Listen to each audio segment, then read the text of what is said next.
Assalamualaikum warahmatullahi wabarakatuh. Alhamdulillahirabbil alamin. Nahmaduhu wa nasta'inuhu wa nastahdihi wa nastaghfiruh. Wa na'udzu billahi min syururi anfusina wa min sayyiati a'malina. May yahdihillahu fala mudilla lahu wa may yudlilhu fala hadiya lahu. Nashhadu an la ilaha illallah wa nashhadu anna Muhammadan 'abduhu wa rasuluh. Allahumma shalli ala sayyidina Muhammad wa ala alihi wa sahbihi ajma'in.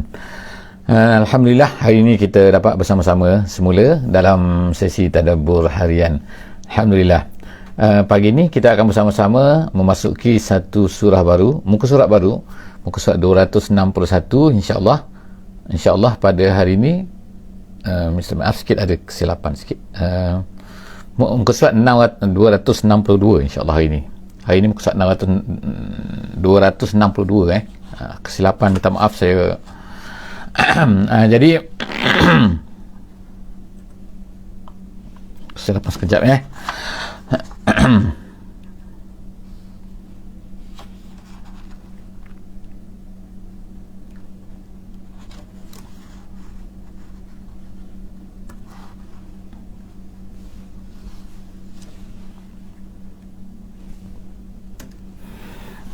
hari ini kita bersama-sama 262 insyaAllah, muka surat 262.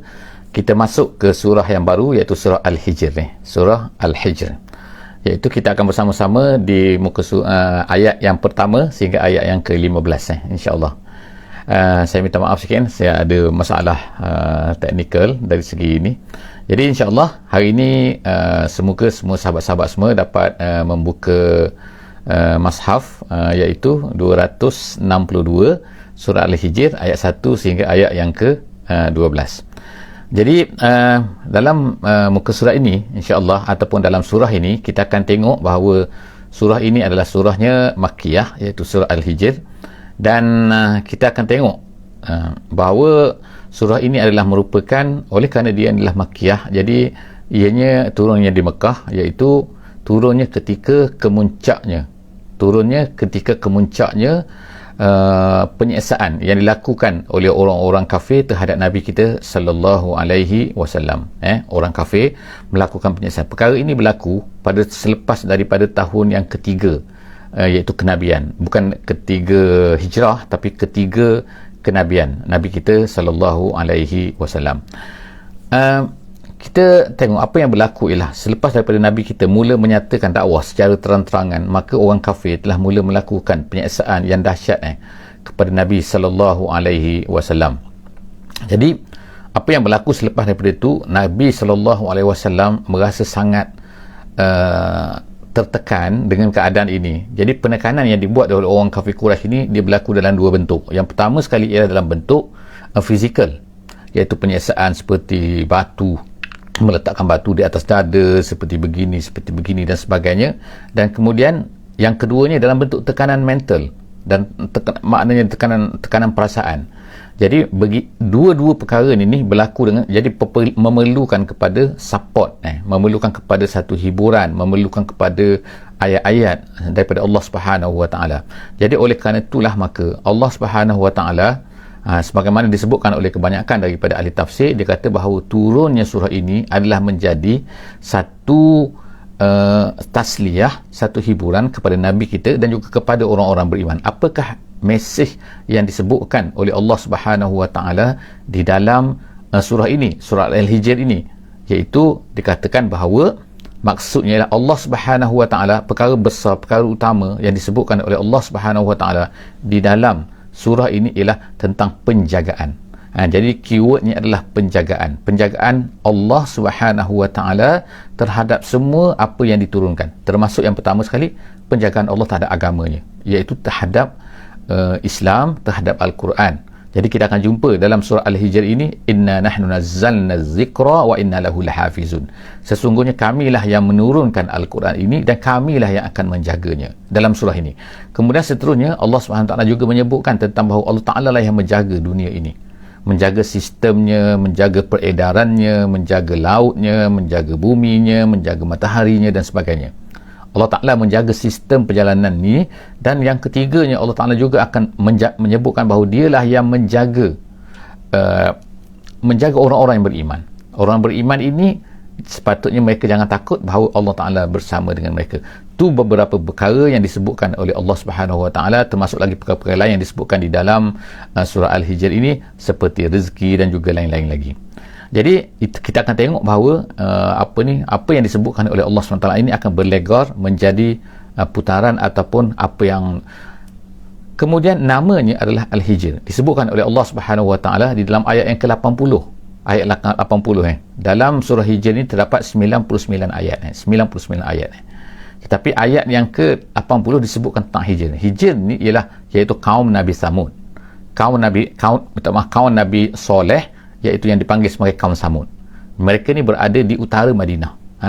Iaitu lebih kurang 250 km, 300 km daripada Madinah. Pada hari ini boleh lihat lagi peninggalan-peninggalan mereka. Iaitu mereka ni menebuk bukit-bukit dan berada tinggal di dalam gua seolah-olah macam gua, iaitu menebuk bukit kemudian menjadikan tempat tinggal mereka.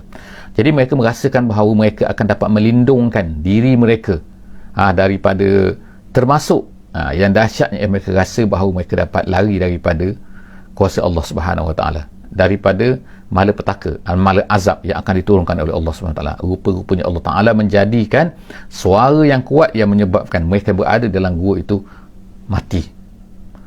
Jadi begitulah keadaan lebih kurang surah Al-Hijr. Jadi kita akan cuba tengok apakah yang disebutkan oleh Allah Subhanahu Wa Taala dalam muka surat kita pada hari ini 262.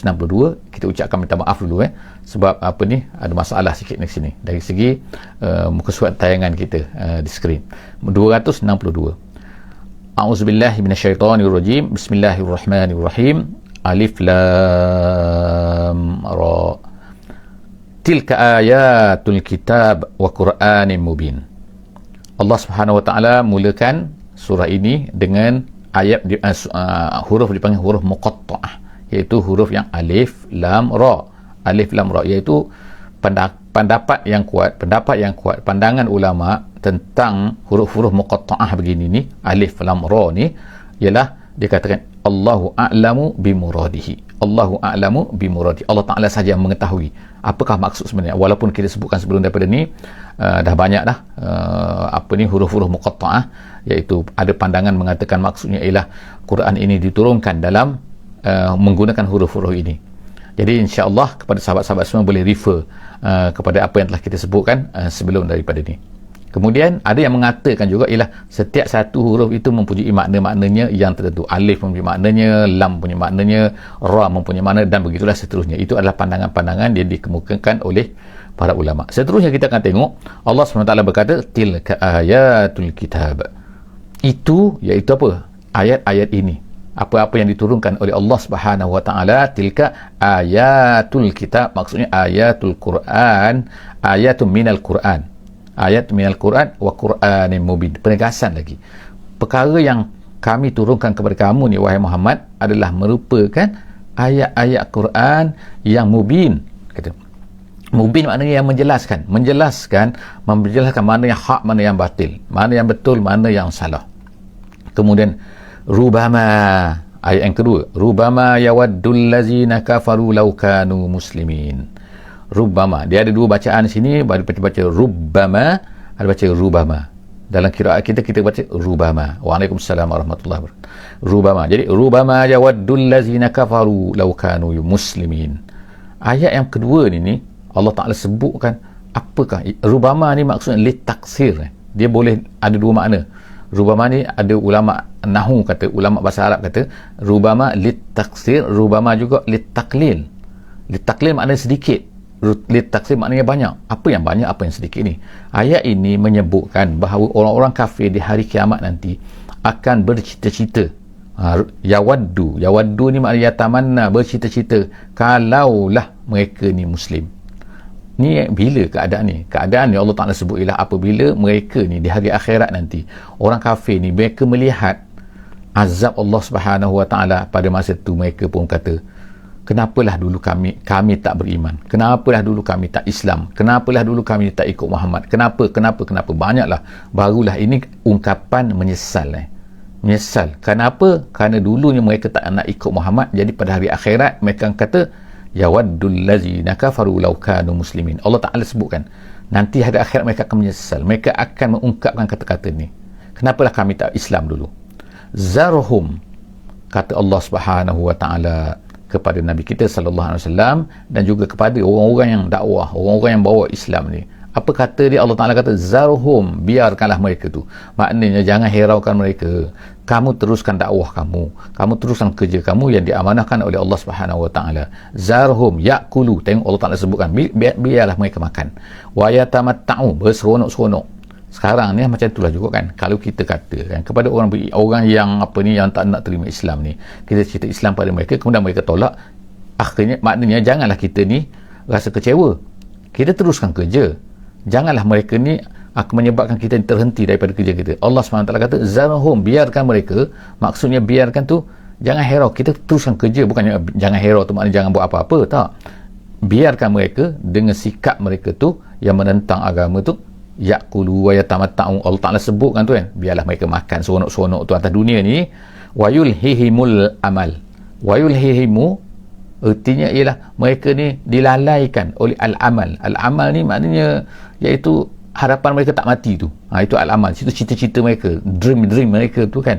Mereka rasa mereka ni tak mati dan sebagainya.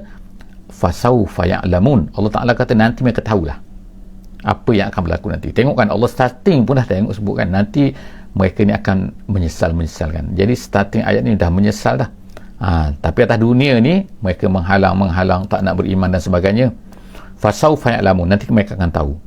Wa ma ahlakna min qaryatin illa walaha kitabun ma'lum. Allah Ta'ala sebut wa ma ahlakna, kami tidak membinasakan. Ayat yang keempat.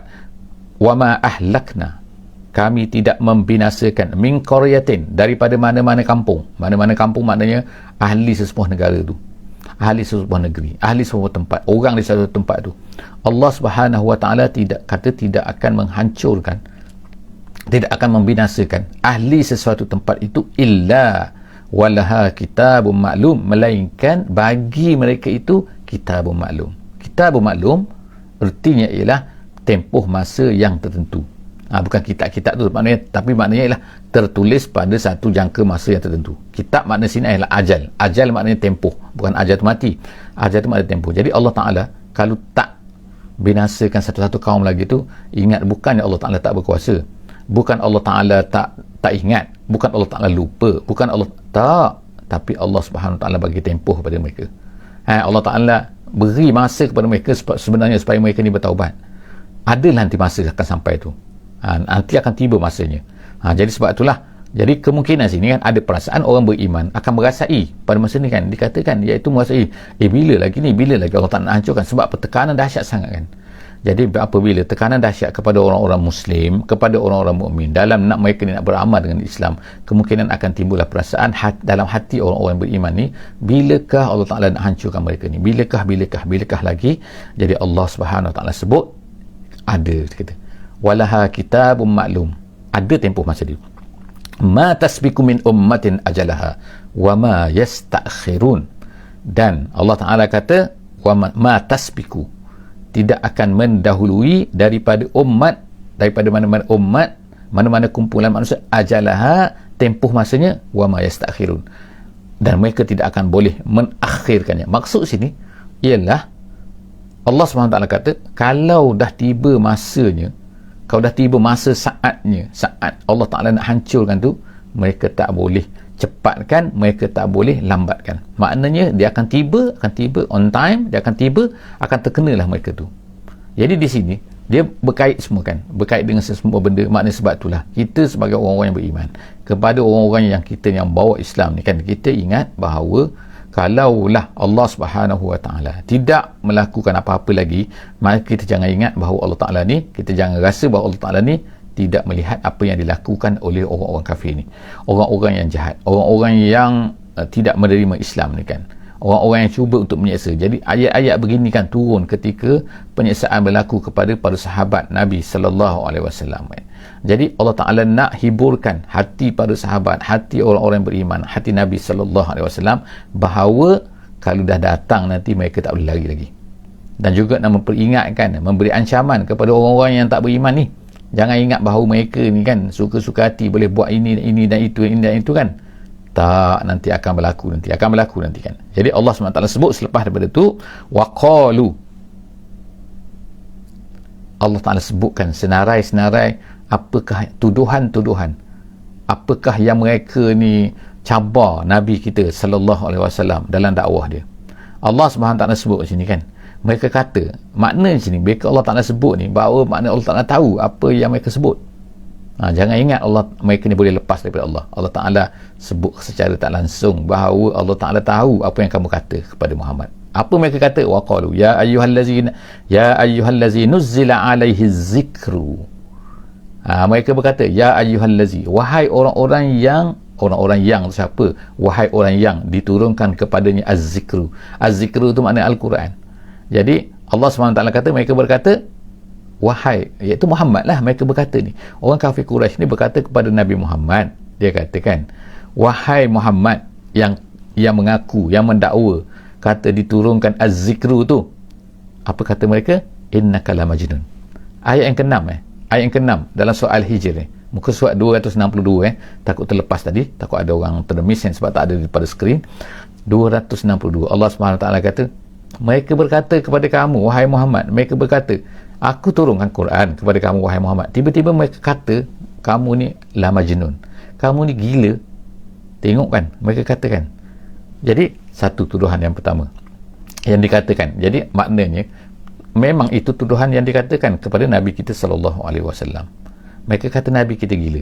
Jadi Allah Ta'ala tahu sekarang ni. Jadi Allah Ta'ala kata, lau ma ta'tina bil malaikati. Tengok kan, kata-kata mereka yang kedua. Tadi yang pertama mereka tuduh Nabi, label. Sekarang yang kedua mereka kata pula, mereka cabar pula Nabi kita sallallahu alaihi wasallam. Dia kata lau ma ta'tina, lau ma artinya ialah kenapa tidak, maksudnya kan, mana dia bawakan. Itu maksud lau ma. Ta'tina, bawa datang kepada kamu bawa datang kepada kami. Orang Quraisy kata bil malaikati, dengan malaikat. Mereka nak supaya Muhammad ni bawa malaikat datang. Kita dah baca dulu sebelum daripada ni kan, dalam bentuk-bentuk yang lain lah, tapi ayat-ayat yang berbeza tetapi menunjukkan kepada satu perkara yang sama, iaitu permintaan mereka ialah mereka nak malaikat tu datang bersama dengan Muhammad. Muhammad tu bawa datang malaikat bersama-sama, barulah mereka nak percaya. Betul ke mereka nak percaya? Nescaya kalau Allah Ta'ala bawakan malaikat datang, nanti mereka adalah alasan lain pula. Maknanya kalau orang tak nak terima ni, macam-macam alasan dia. Jadi mereka kata, lauma ta'tina bil malaikati, kenapa kamu tak bawa malaikat? In kunta minas sadiqin, kalau kamu betul. Mereka kata kepada Muhammad, ma nunazzilul malaikata. Allah Subhanahu Ta'ala sebut dalam ayat yang ke-8, ayat yang ke-8 tadi ayat yang ke-7, ma nunazzilul malaikata. Allah Ta'ala kata kami tidak menurunkan malaikat illa bil haqqi. Bil haqqi maksud situ ialah bil azab. Maknanya kalau malaikat datang kepada kamu wahai Quraisy semua, ingat dia hanya akan datang dengan azab, dengan malapetaka, dengan kehancuran kamu nak ke? Itulah seolahnya pertanyaan ni kan, kalau malaikat datang, kalau ikut jawapannya tak nak lah kan.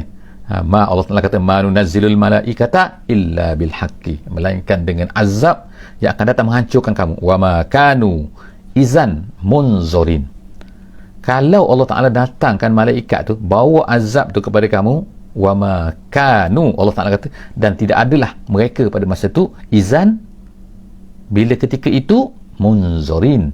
Munzorin makna diberi tempoh, makna diberi tangguh lagi. Kalau dah datang azab, kamu tak boleh nak minta janganlah, boleh lambatkan sikit, no.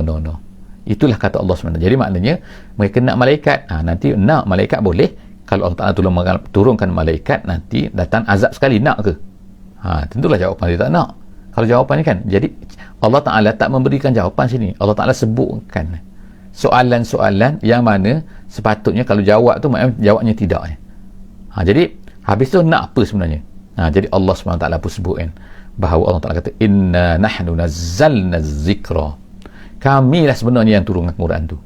Bukan datangnya daripada Muhammad, bukannya datang daripada manusia, bukanlah ini sihir Muhammad, bukanlah ini syair daripada Muhammad, bukan semua. Kami, Allah Ta'ala katakan inna nahnu nazzalna zikra, kamilah yang turunkan Quran tu. Nak tegaskan lagi bahawa Quran ni turunnya daripada Allah, bukannya daripada Muhammad. Kemudian Allah Ta'ala kata wa inna lahu lahafizun, dan kamilah yang akan jaga dia. Kamu ingat Muhammad, kalau datang Muhammad, mungkin Muhammad lah kena jaga. Sekarang ni Quran datang daripada Allah. Quran datang daripada Allah, maknanya Allah Ta'ala akan jaga dia. Awak boleh nak ubah dia. Jadi jaga Al-Quran ini ialah dengan menjaga apa? Ulama-ulama sebutkan menjaga dalam bentuk 4 perkara ataupun lebih daripada itu lagi. Menjaga daripada tabdil. Tak boleh orang nak ubah-ubah ayat kan, sebagaimana Taurat, sebagaimana Injil dan sebagainya. Dan kemudian mengubah daripada tahrif. Tahrif yang tadi tabdil ditukarkan. Tahrif ni kan diubah sana ubah, maknanya diselewengkan. Dan ataupun daripada tangkis, ataupun daripada az-ziyadah, tazyid, ditambahkan ataupun dikurangkan, dipotong sini. Allah SWT akan pelihara. Jadi kita tengok betul-betul apa yang berlakukan. Termasuk Allah Ta'ala memelihara bahasa Arab tu. Kerana Al-Quran itu turunnya dalam bahasa Arab, jadi Allah Ta'ala jaga bahasa Arab tu. Jadi tak mungkin kalau ada manusia nak hancurkan bahasa mana-mana kan. Dan even kalau kita tengok bahasa Melayu pun berubah, bahasa Inggeris pun dah berubah 100 tahun, 200 tahun, 1000 tahun, 1400 tahun. Bahasa Arab bukan 1400 tahun, lebih daripada itu lagi. Allah Ta'ala pelihara. Sampai sekarang tak berubah kan. Kenapa? Al-Quran. Jadi Allah Subhanahu Wa Ta'ala, kita tengok di sini kan, Allah Ta'ala jamin akan jaga Quran. Walaupun ada manusia cuba untuk ubah, maka tak mampu nak ubah. Allah Ta'ala jadikan adanya pusat-pusat tahfiz, adanya orang boleh hafaz Quran, sangat ramai kan. Jadi menunjukkan bahawa inilah penjagaan Allah Subhanahu Wa Ta'ala. Nak menunjukkan, nak mengatakan juga ialah bahawa sebenarnya didatangnya daripada Allah, bukan datang daripada manusia. Kemudian Allah SWT sebut ayat yang ke-10, walaqad arsalna min qablika fi syi'il awwalin. Allah Ta'ala kata, dan sesungguhnya kami utuskan sebelum engkau Muhammad. Sekarang ni ditujukan kepada Muhammad. Wahai Muhammad, dulu sebelum kau dah ada banyak rasul-rasul yang kami utuskan. Arsalna min qablik, kami utuskan nabi-nabi, rasul-rasul sebelum daripada engkau. Fi syi'il awwalin. Syiah tu maknanya ialah daripada perkataan syiah, bukan syiah yang kita kata apa ini tu. Syiah tu maknanya ialah kumpulan, maknanya kumpulan manusia. Maknanya kabilah-kabilah, maknanya kaum-kaum, maknanya kumpulan-kumpulan tempat-tempat tertentu kan. Al-awwalin, sebelum daripada kamu.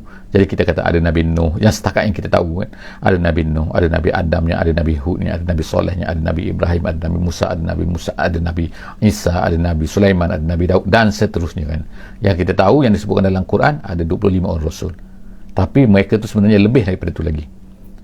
Kita tahu ada sebanyak ada Nabi-Nabi, tapi kita tak tahu siapa Nabi-Nabi itu. Tapi ulama-ulama kita kata ada 124,000 Nabi-Nabi menurut setengah pendapat. Jadi Allah SWT kata dia telah utuskan semua. Bukannya Muhammad ni adalah salah seorang, satu-satunya, tak ada. Dia sebelum daripada Muhammad dia dah banyak. Tapi Nabi kita, Nabi Muhammad SAW adalah Rasul yang terakhir. Seterusnya Allah Ta'ala kata, وَمَا يَأْتِيهِمْ مِنْ رَسُولٍ إِلَّا كَانُوا بِهِ يَسْتَهْزِئُونَ. Ni yang penting kan, bukan hanya mengutus, tapi Allah Ta'ala nak sebutkan bahawa وَمَا يَأْتِيهِمْ مِنْ رَسُولٍ, tidaklah diutuskan mana-mana Rasul sebelum daripada ni, illa kanu bihi yastahzi'un, melainkan semua kaum-kaum mereka ni akan mempermain-mainkan mereka, akan memperolok-olokkan. Jadi maknanya sini ialah kalau kamu diperolokkan oleh orang Quraisy, dipermain-mainkan oleh orang-orang yang tak terima Islam ni, maka perkara ni biasa. Kalau tak berlaku tu pelik. Jadi kalau berlaku tu, itu perkara biasa. Kalau kita kata kenapa sekarang tak berlaku, kalau kita katalah aku pun tak kena kan, kawan aku pun tak kena kan, orang Islam sebelah ni pun tak kena, orang Islam sebelah ni tak, sebab kemungkinan kita kena cek diri kita, kemungkinan kita ni melaksanakan atau tidak apa yang dilakukan oleh Nabi kita SAW. Sepatutnya Nabi kita ni berdakwah, maka kita sepatutnya juga berdakwah mengajak manusia kepada Islam. Kita tengok barulah pada ketika itu sama ada kita ni akan yustahza ataupun tidak, akan dipermain, diperolok, dipersendakan atau tidak. Jadi Allah SWT sebut semua rasul-rasul ni illa kanu bihi yastahzi'un, melainkan semua tu akan memperolok-olokkan rasul-rasul itu. Kazalika naslukuhu fi qulubil mujrimin. Allah Ta'ala kata begitulah kami masukkan maksudnya kami jadikan pada hati-hati orang jahat ni, dia akan mempermain-mainkan agama, dia akan mempermain-mainkan Islam, dia akan menolak orang yang nak beriman. La yu'minu nabih, mereka tak beriman, mereka tak beriman dengannya. Ayat 13 ayat 13, la yu'minuna bihi, Allah Ta'ala kata mereka tak nak beriman. Wa qad khalat sunnatul awwalin, dan telah berlalulah sunnah, iaitu sunnah ni maknanya apa yang telah berlaku pada orang-orang yang terdahulu, iaitu bagaimana sunnatul awwalin tu, iaitu orang-orang yang menentang ini akhirnya akan dihancurkan oleh Allah Subhanahu Wa Taala, kan. So keadaan ini, keadaan penentangan itu berlaku, itu nama dia sunnah, kan. Sunnatul awwalin Allah SWT sebut sini, ertinya ialah la yu'minuna bihi wa qad khalat sunnatul awwalin. Mereka ni akan ada orang mempermain-mainkan Rasul, akan ada orang memperolok-olokkan, ada orang yang tak terima, ada orang yang akan menjadi jahat kepada Rasul-Rasul, ada orang yang begini, dan begitulah sunnah Allah SWT kata, perkara yang tetap berlaku sejak daripada dulu lagi sampailah kepada kamu wahai Muhammad. Oleh kerana itu kamu jangan risau, kamu jangan sedih kalau apa yang terkena kepada kamu ni. Kenapa? Perkara ini telah juga berlaku kepada orang-orang yang terdahulu. Walau fatahna alaihim, Allah Ta'ala sebut lagi, kan. Allah Ta'ala sebut lagi, kan, dalam ayat yang ke-14. Kita ada dalam muka surat ini, kita ada 15 ayat 15 ayat daripada surah Al-Hijr ni. Jadi Allah SWT sebut, tengok kan, andainya. Jangan tak sebut buat walau fatahna alaihim baban minas sama'. Tadi ni mereka kata apa ni, kami tak nak beriman Muhammad, kamu ni gila. Wahai Muhammad, kami tak nak beriman kecuali datang malaikat. Kemudian Allah Ta'ala kata, kalau kami turunkan malaikat begini, kan, adakah mereka akan beriman? Tak, malaikat tu akan datang bawa azab. Pada masa tu kamu tak boleh nak lari dah, kan. Jadi macam-macam lagi lah. Jadi kemudian Allah Ta'ala hiburkan hati Nabi SAW. Rasul-Rasul dulu pun memang terkena perkara yang sama. Rasul-Rasul dulu pun akan ada orang yang menentang. Rasul-Rasul dulu akan ada orang mempermain-mainkan. Kemudian Allah Ta'ala kata, walau fatahna, kalau kami buka alaihim kepada mereka ni, baban, pintu, minas sama', daripada langit tu, makna ada pintu langit tu, mereka boleh tengok pintu langit tu. Kemudian fazallu fihi ya'rujun, dan kemudian mereka boleh naik atas tu, mereka boleh naik atas pintu langit tu. Laqalu, mereka akan berkata apa pula ni? Sukirat absaruna, dia kata, mereka akan kata, mata kita ni telah disukirat, dipukau. Mereka tengok makna di sini Allah Ta'ala sebutkan alasan-alasannya. Maknanya kalau berlakulah benda pelik pada tangan kamu, pada mukjizat pada kamu wahai Muhammad, mereka ni boleh nampak pintu langit tu dan mereka boleh pergi naik ke situ, nescaya mereka akan kata pula, sukirat absaruna, ini memang ni sihir Muhammad pula lah ni, kita kena pukau dah, kata kan. Sukirat absaruna, pandangan kita telah dipukau. Dia kata mereka kata bal nahnu qaumun mashurun, kita sekarang dah disihir oleh Muhammad. Tengok kan. Jadi maknanya sini kan, bila mereka minta sesuatu benda kepada Nabi kita sallallahu alaihi wasallam, adakah Allah Subhanahu taala akan tunaikan? Adakah Allah Taala akan beri kepada mereka? Mereka minta macam ni, Allah Taala beri. Mereka minta macam ni, Allah Taala beri? Tak, kan. Sebab apa? Allah Taala beri satu perkara lain, iaitu Allah Taala kata, kalaulah dibuka, kalau dah dibuat, kalau dah ditunaikan, kalau dah diberi apa yang mereka nak ni, tak, nanti mereka akan kata adalah lain perkataan lain. Mereka akan buatlah alasan lain. Kami kena sihirlah, kami kena tipulah, kami kena macam-macam. Jadi itu nak menunjukkan bahawa bukannya perkara-perkara mukjizat itulah yang akan menyebabkan mereka ni beriman ataupun tidak. Cukuplah sebenarnya mukjizat Quran ni, kan, yang mana mereka tak boleh nak lawan pun Quran tu, tapi tu dah cukup mukjizat. Mukjizat ni maknanya yang melemahkan mereka, melemahkan manusia. Mereka tak boleh nak buat, kan. Jadi Allah Subhanahu Wa Taala dah tunjuk dah. Jadi mereka minta lagi, mereka tak nak beriman, mereka cakap nak minta lagi. Allah tak kata, sudahlah, jangan layan perkara-perkara tu. Kalau mereka minta tu, jangan layan. Kalau nak beriman, terima. Kalau tak nak beriman, tu memang tak nak beriman lah. Jadi kita cukup setakat tu pada hari ini surah Al-Hijr. Saya minta maaf sekali lagi, skrin kita yang tak mau keluar muka surat kita hari ini, kan. Setakat tu aku qauli hadza wa astaghfirullahalazim li wa lakum. Insya-Allah akan datang kita akan jumpa lagi di muka surat 263 263 insya-Allah dalam sesi akan datang. Kat tu dulu, aku qauli hadza wa astaghfirullahalazim li wa lakum. Kita tangguh dengan sama-sama membaca surah Wal Asri. Bismillahirrahmanirrahim. Wal 'asri innal insana lafi khusr illa allazina amanu wa 'amilus solihat wa tawasaw bil haqqi wa tawasaw bis sabr. Wassalamualaikum warahmatullahi wabarakatuh.